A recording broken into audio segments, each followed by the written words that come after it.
Seni bekleyen ben miyim sandın? Rapunzel nerede? Hiçbir yere... Prens, kulenin dibinde yalnız ve yaralı uyandı. Etrafı karanlık ve devasa bir ormanla çevriliydi. Ansızın sıcak bir esinti saçlarını okşadı. Görünmez, büyülü bir dost artık ona eşlik ediyordu. Rüzgar, Rapunzel'in sesini taklit etti. Prens bu tanıdık seste umut dolu derin bir nefes aldı.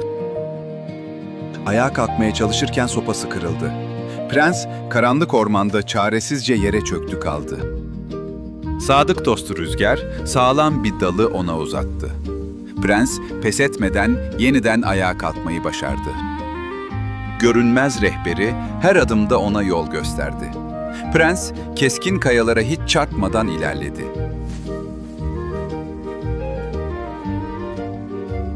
Rüzgar, suyun sesini ona fısıldadı. Prens, nehir kenarında susuzluğunu sevgiyle giderdi. Mevsimler değişti, yapraklar sarardı. Prensin içindeki o büyük sevgi ateşi hiç azalmadı.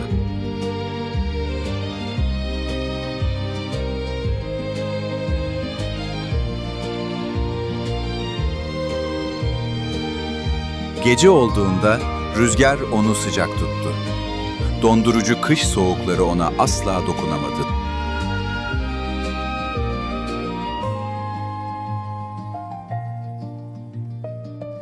Vahşi kurtlar yaklaştığında rüzgar şiddetle gürledi. Prens korkusuzca yoluna devam etti.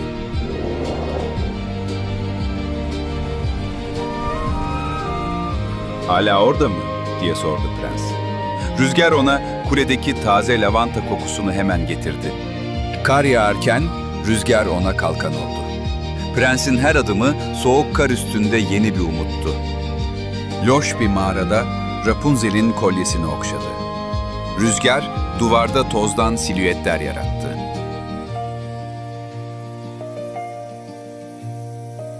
Yol ayrımında doğruyu rüzgar fısıldadı. Prens tehlikeli bataklıktan dostu sayesinde kurtuldu.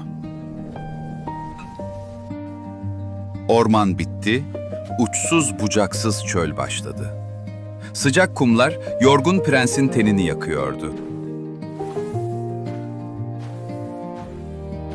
Rüzgar kumdan dev bir gölgelik yaptı. Prens kavurucu güneşin altında nefes alabildi.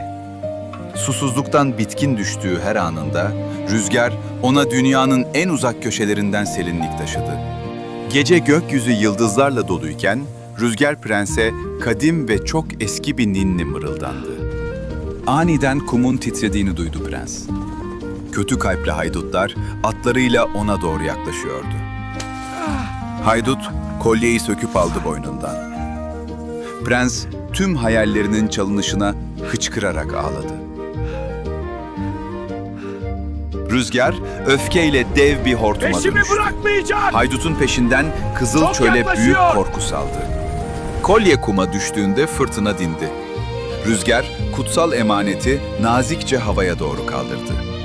Kolye prensin kucağına geri döndü. Rüzgar yorgun ve mutlu bir nefeste yanına sokuldu. Yolun sonuna yaklaşırken tüm gücü tükendi.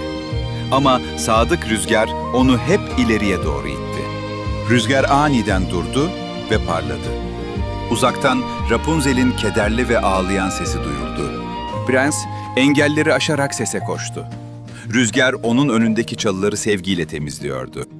Sonunda elleri birleşti, gözyaşı aktı. Rüzgar bu büyük mucizeyi tepeden şefkatle izledi. Prens artık görüyordu. Her yer ışıktı. Rüzgar gökyüzüne yükselip dev bir kalbe dönüştü. Gerçek dostluk, en karanlık gecelerde bile yolunu bulman için sana ışık tutan o gizli güçtür. Kalbinle bakmayı öğrenirsen, en büyük engeller bile sevginin rüzgarıyla birer birer yok olur.